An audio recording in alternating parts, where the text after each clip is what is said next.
Saya tak rasa kita begitu rigid Mhm. untuk benar-benar mengikut model seperti Philippines ataupun kita terlalu terbuka untuk mengikut model seperti negara tertentu yang lain.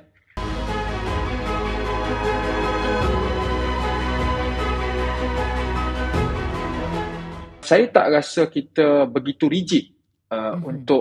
untuk benar-benar mengikut model seperti Philippines ataupun kita terlalu terbuka untuk mengikut model seperti negara tertentu yang lain. Saya ambil contoh kalau recall election ni, di banyak negara barat, mereka laksanakan recall election ni atas faktor paling utama adalah untuk mencegah salah guna kuasa. Di UK sebagai contoh, kerana isu penyalahan gunaan dana oleh ahli-ahli parlimen, itu menjadi punca kepada pemerintah dan juga pembangkang untuk duduk dan membentuk satu akta bagi membina semula kepercayaan rakyat mereka kepada sistem demokrasi, kerana amalan-amalan yang ditonjolkan oleh sesetengah ahli-ahli politik. Kita tak boleh pukul rata semua ahli politik begitu. Setengah ahli Mhm. politik yang menyebabkan kehakisan kepada kepercayaan demokrasi ini. Tetapi di Malaysia, di negara kita, yang memberi tekanan kepada pemerintah dan juga pembangkang orang politik, ahli-ahli politik ni adalah soal kestabilan. Soal bagaimana kita menempuh satu term pilihan raya PRU14 ini dengan tiga Perdana Menteri dan tiga kerajaan yang berbeza.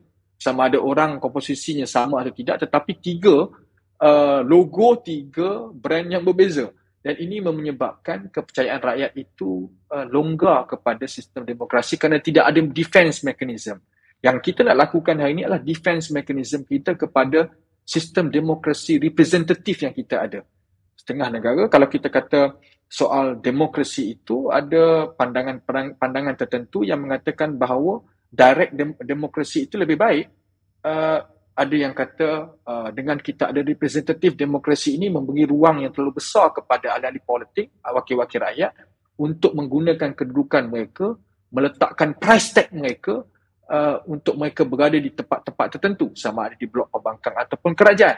Jadi untuk mengimbangi loophole yang ada kepada sistem representatif demokrasi ini, kita perlu mengisinya dengan pengimbang taraan sedikit elemen direct demokrasi seperti mana yang kita ada hari ini, cadangan recall election ini memberi mandat semula kepada rakyat yang memilih wakil rakyat itu tidak terhenti tanggungjawab dan kuasanya setelah mereka memilih seorang wakil rakyat itu. Jika ada berlaku nampak parti ke ataupun berlaku amalan-amalan tertentu ke, mereka masih mempunyai kuasa, rakyat masih mempunyai kuasa untuk buat petition dan menuntut semula recall election ini, ada satu by election Mhm. itu prinsip asas, tetapi dalamannya, bunganya, bentuknya, saya fikir itu boleh diperbahaskan dan tidak akan kita capai dengan sesi singkat begini, tetapi ia boleh dicapai dengan lebih pendalaman oleh semua pihak lah, termasuk ahli parlimen, akademia dan juga aktivis-aktivis sosial seperti kami.